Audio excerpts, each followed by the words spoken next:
A very good morning, everyone. This is V. Vamshi Kumar, Assistant Professor in Chemistry, Department of Applied Sciences and Humanities, MVSR Engineering College. In this lecture, I will discuss about water purification or water softening techniques. In earlier classes of water chemistry, we begin with the hardness of water, cause of hardness, types of hardness, followed by determination of hardness by EDTA method, and then we discussed about alkalinity. Okay, so after determining this alkalinity and hardness present in the water, our next job is to remove all impurities present in the water so that that water can be used for drinking purposes. Okay, so softening is nothing but removing all kinds of impurities present in the water. So in the next slide, we have a definition of softening. So the process of removing hardness causing salts from water is known as softening of water. Okay. In addition to hardness causing salts, water may also contain colloidal particles and organic impurities also. Okay, so the process of removing all kinds of impurities present in the water is known as softening. So not only hardness causing salts, we need to remove entire impurities like organic impurities also. Okay, so in water softening techniques, we have two different techniques are there: ion exchange method and reverse osmosis method. Okay, so in this lecture I will discuss both the methods. Okay, so let me begin with ion exchange method first. So the name itself indicating ion exchange, which means that ions were exchanged between water and something else. Okay, so the main principle involved in ion exchange method is when a sample of water containing different cations and anions comes in contact with ion exchange resin, the ions of same sign will be exchanged. Ions of same sign will be exchanged between the resin and water sample. So please remember this point. Ions of same sign will be exchanged between the resin and water sample.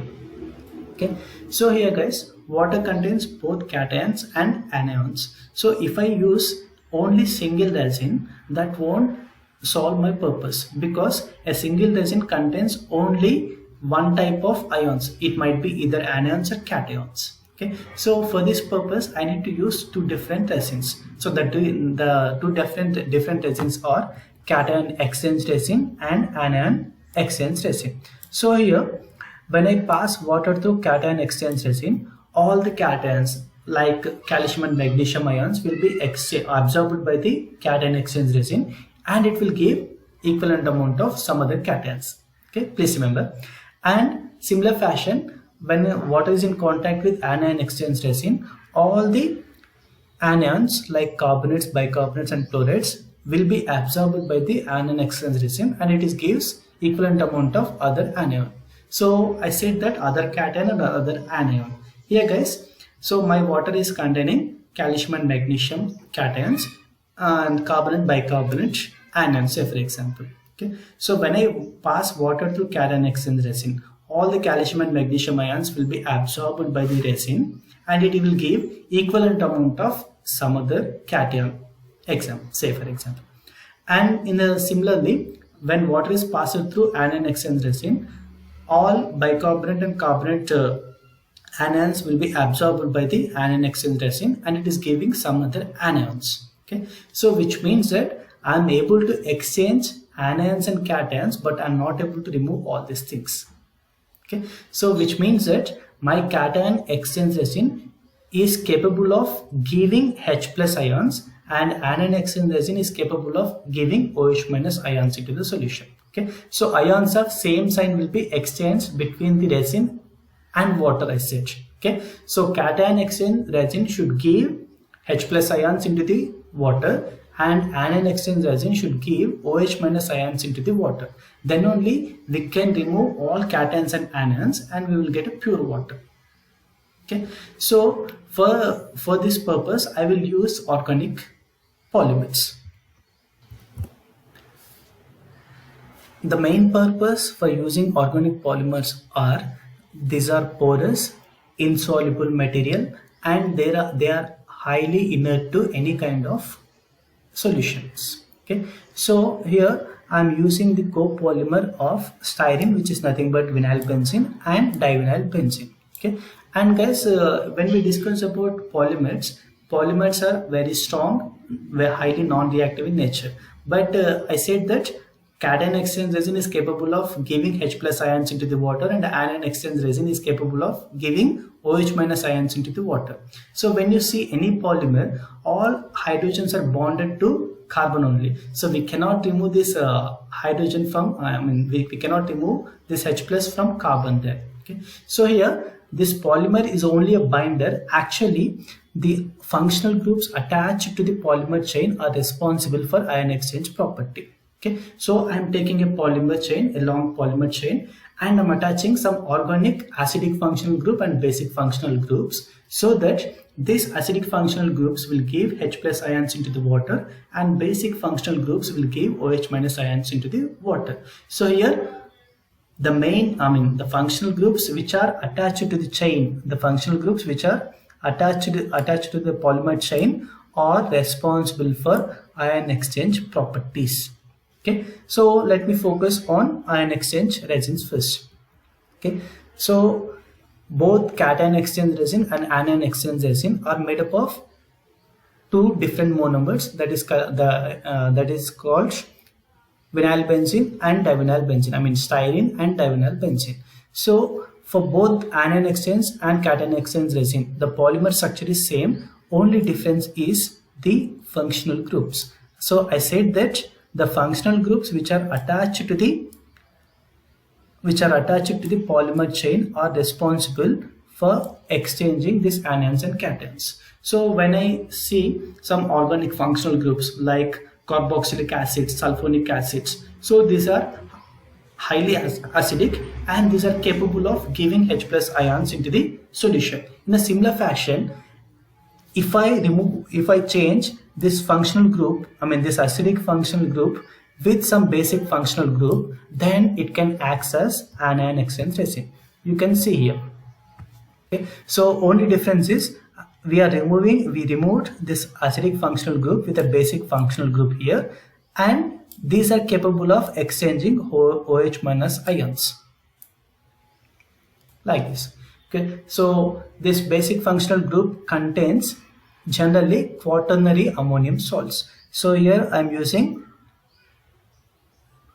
tetramethyl ammonium salts.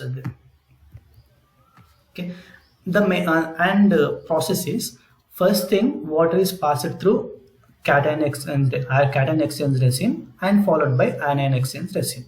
Okay, so in cation exchange resin at low pH, because at low pH only H plus ion can be removed from resin. Okay, so when water is passed through cation exchange resin, all the cations like calcium and magnesium will be absorbed by the cation exchange resin, and it will give equivalent amount of H plus ions into the water. And after this, the same water is passed through anion exchange resin. Here all the anions like chloride, sulfate, carbonate and bicarbonate will be absorbed by the cation exchange resin, and it will give equivalent amount of OH minus ions into the solution. So H plus and OH minus will combine to give pure water again. So in this way I am able to remove all cations and anions present in the water. Okay. So you can see the reaction now. So R stands for resin here. So resin contains H plus ion here.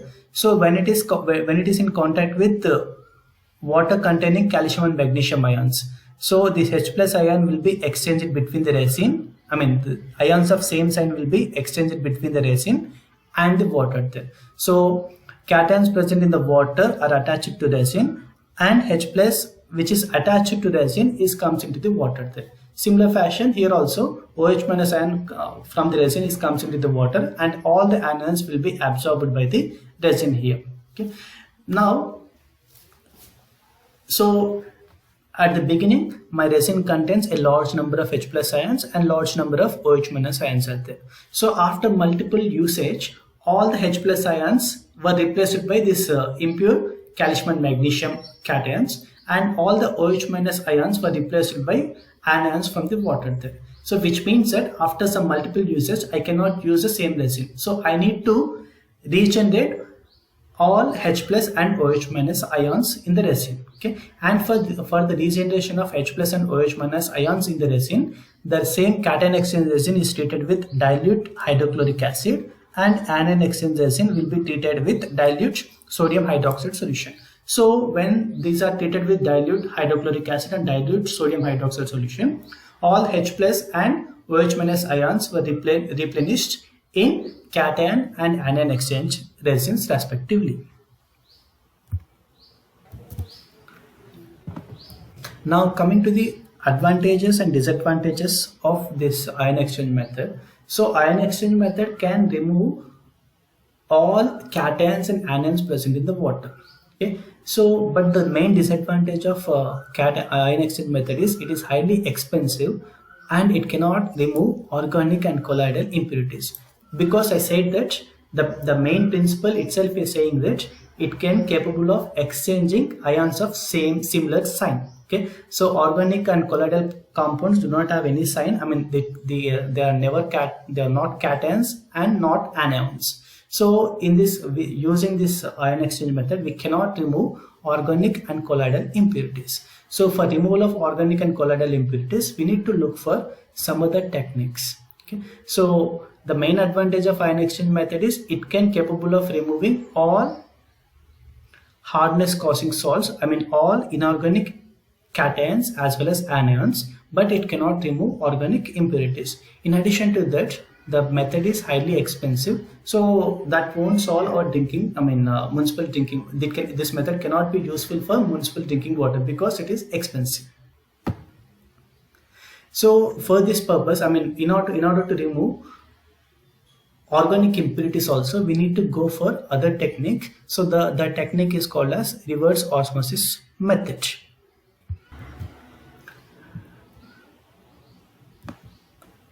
So before that, let me focus on osmosis first. So in intermediate chemistry, we studied about osmosis. So osmosis means flow of solvent from low concentration level to high concentration level through a semi-permeable membrane. Okay, so the process, I mean the flowing of solvent from low concentration level to high concentration level through semi-permeable membrane is called as osmosis. And the driving force for osmosis is known as osmotic pressure. Here guys, so please don't get confused with the concentrations here. So I said that low concentration to high concentration. So according to thermodynamics, anything will flow from higher to lower one only. Okay, so here low concentration means, and here solvent is flowing, not solute. So low concentration means it contains high amount of solvent, and high concentration means it contains low amount of solvent. So solvent is always flows from high amount to low amount only. Okay, so this is a spontaneous process. Spontaneously solvent will flow from high amount to low amount, that is from low concentration to high concentration, through a semi-permeable membrane. So the semi-permeable membrane is capable of allowing only one type of molecule through it, pass through it. Okay, so here solvent is passed from low concentration to high concentration. Solvent is passed from low concentration to high concentration through a semi-permeable membrane. Okay, and the driving force for this spontaneous process is known as osmotic pressure. Now here what I will do, to the high concentration part, if I apply pressure which is more than the osmotic pressure, then the process get reversed. Then this is known as reverse osmosis. Okay, so here in reverse osmosis process, solvent molecule flows from high concentrated solution to low concentrated solution. In osmosis method, solvent will flows from low concentrated solution to high concentrated solution. Okay, so through a semi-permeable membrane. So here I am applying a pressure which is higher than the osmotic pressure, then the process get reversed. You can see here, so if this pressure is not there. Okay, when this pressure is not there, this can be called as osmosis. Then what happens here? Here salt water is there and here fresh water is there. So fresh water is called as low concentrated solution, and salt water is high concentrated solution. When the pressure is not there, water will flows from low concentration level to high concentration level, from fresh water to salt water. And in this case, what I am doing, I am applying a pressure which is greater than the osmotic pressure. Then what happens? The entire process get reversed. So solvent, I mean to say water, will flow from high concentration region to low concentration region through a semi-permeable membrane. So this process is called as reverse osmosis. So, and the semi-permeable membrane can be a cellulose acetates or polyamides.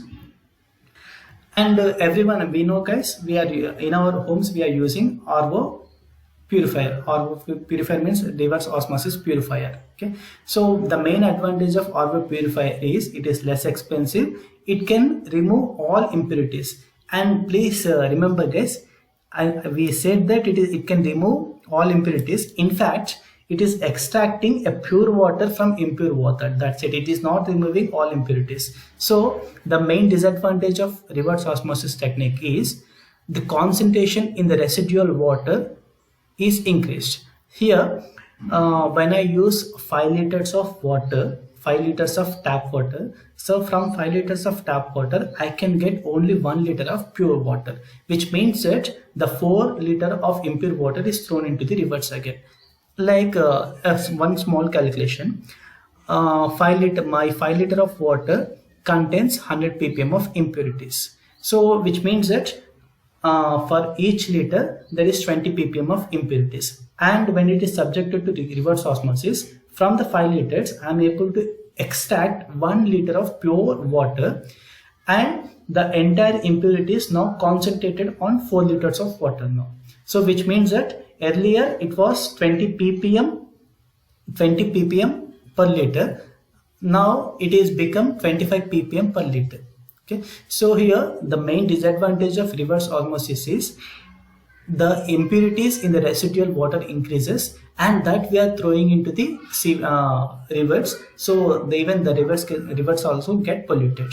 And one more disadvantage is, here we can get a fresh water in the sense we can get only pure distilled water, not mineral water. Okay, so that distilled water cannot be used for drinking purposes, so we need some minerals. And when we use RO purifier water, we never know how much minerals were added to the water. Okay, so and in recent studies, some scientists found that the people who are drinking this RO water are getting joint pains because of lack of minerals. So it is better to avoid reverse osmosis. Though it is purifying, it is we are getting pure water from reverse osmosis, but we are not getting the minerals which are essential for our body. Now